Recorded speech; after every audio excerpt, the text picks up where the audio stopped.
watch World Cup. Canadian viral dunk sensation Jordan Kilganon back at it with another crazy slam and another shirtless effort. Okay, so this is a windmill where he then alley-oops to himself. That's impressive. He's just creating new dunks. But just tell me, why do we have to do this? Why does dude have to not always have a shirt on? It's like them joggers, even the ones that have a good body. Wearing sleeves. Yeah, I'm happy to tell you because you get to look at that. Oh, okay. Cardinals, Marlins, Miguel Rojas diving, flipping to Starlin Castro at second, who makes a nice flashy grab before throwing to first for the great DP. Nice catch. Nice stop. I like the flip, the shortstop. I like it. I like the barehanded catch on the flip. And then the nice snag by the first person. Can I say something? Yeah. I wasn't ready for that highlight. Me neither. And then Jenna threw me off even more. Let's just keep going, please. Back to the NBA Finals. Game 6 tonight in Oracle. I love working with you guys. Toronto, one win away from their first ever NBA championship, the same position they were in for Game 5, by the way.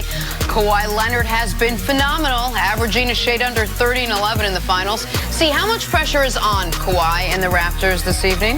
Well, I think there's more pressure on the Raptors than Kawhi particularly, because I think Kawhi will handle this situation. We have to realize that Kawhi has been in several NBA finals. There has not been a moment that Kawhi reacted as if he was surprised. To me, last shot of the game, they double-teamed Kawhi. Kawhi passed an open guy, tried to get a better shot. Am I surprised?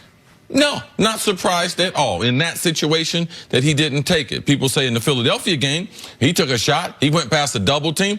Totally different situation.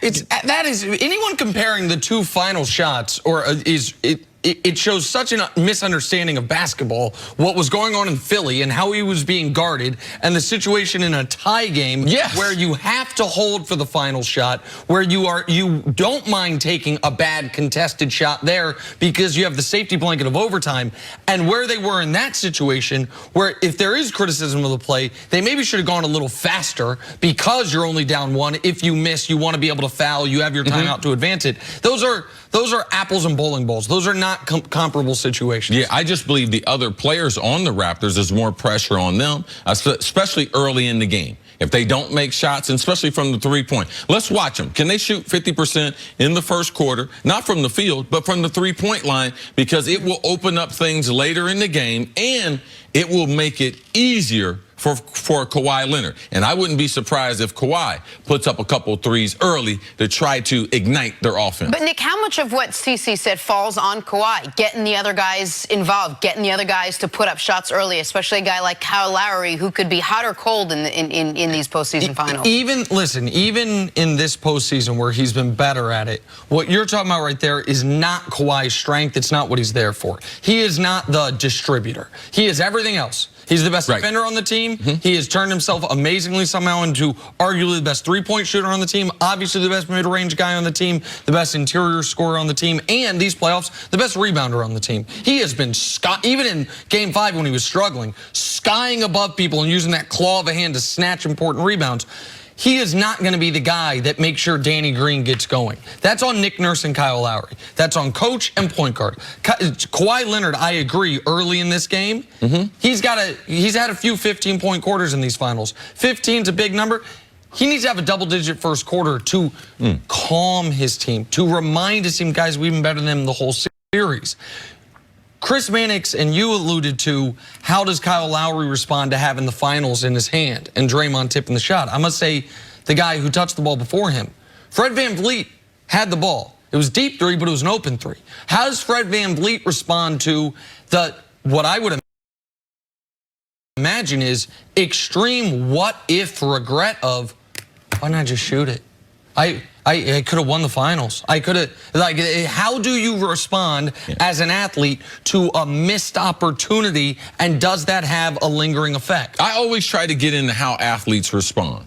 And the ones that are playing at this level, it's just amazing that the ones that have that type of ability, that the maker, God, puts in that. They don't think about that kind of stuff. Fred didn't have a great look because Kawhi wasn't able to drive into the lane. That's what they've been doing most of this playoff. Round one, round two, drive, kick, and then kick again for the open shot that you have pointed out a number, that took that away, so that second defender was closer to him.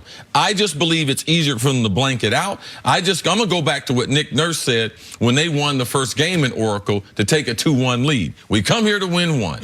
There was one guy who stood up and said something. It was Kawhi Leonard. He was like, using that, let's take them both. Yeah, so that's what he said. For me, I believe that this moment, Kawhi is going to understand. I believe he's going to understand the missed opportunity in game number 5. They had to close it out and takes advantage of it in game number 6. If the Raptors win tonight, it'll be because Kawhi and who? Who else has to step up? Who do you think else has to step up in order for the Raptors? I think it'll be Kawhi plus Kyle Lowry and a third guy, whether that's Gasol or Siakam. I don't think you can close out Oracle and win a championship because 2 guys have a great game. Kawhi has to be sensational, but that's been almost a given these playoffs. Lowry's got to be good, Kyle Lowry, and another guy. I believe that second guy, Jen, has got to be Pascal Siakam. I believe because of the way he would score. If you tell me Kyle Lowry can score 20 points, Pascal Siakam can score 20 points, I want Pascal because you know the reason why? He's going to put Draymond in foul trouble. He's going to get to the bucket. He's going to have a variety of ways that he penetrates in the lane that will open up things for other players. So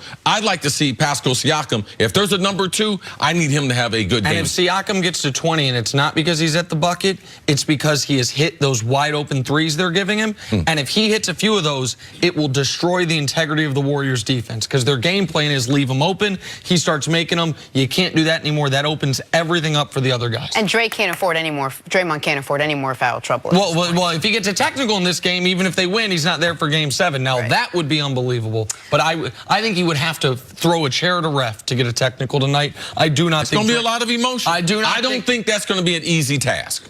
What's that? To turn off the emotion with the crowd, this being the last game, like it's going to be hard. All right, take a break. Coming up, is Anthony Davis a lock to team up with LeBron? We'll talk about that ahead on First Things First. Did Pep cue that music? He thought we were done. They told me to be done, but then I asked you a question. I'll hold that out. I'm going to tell Pep's little secrets about his No. father.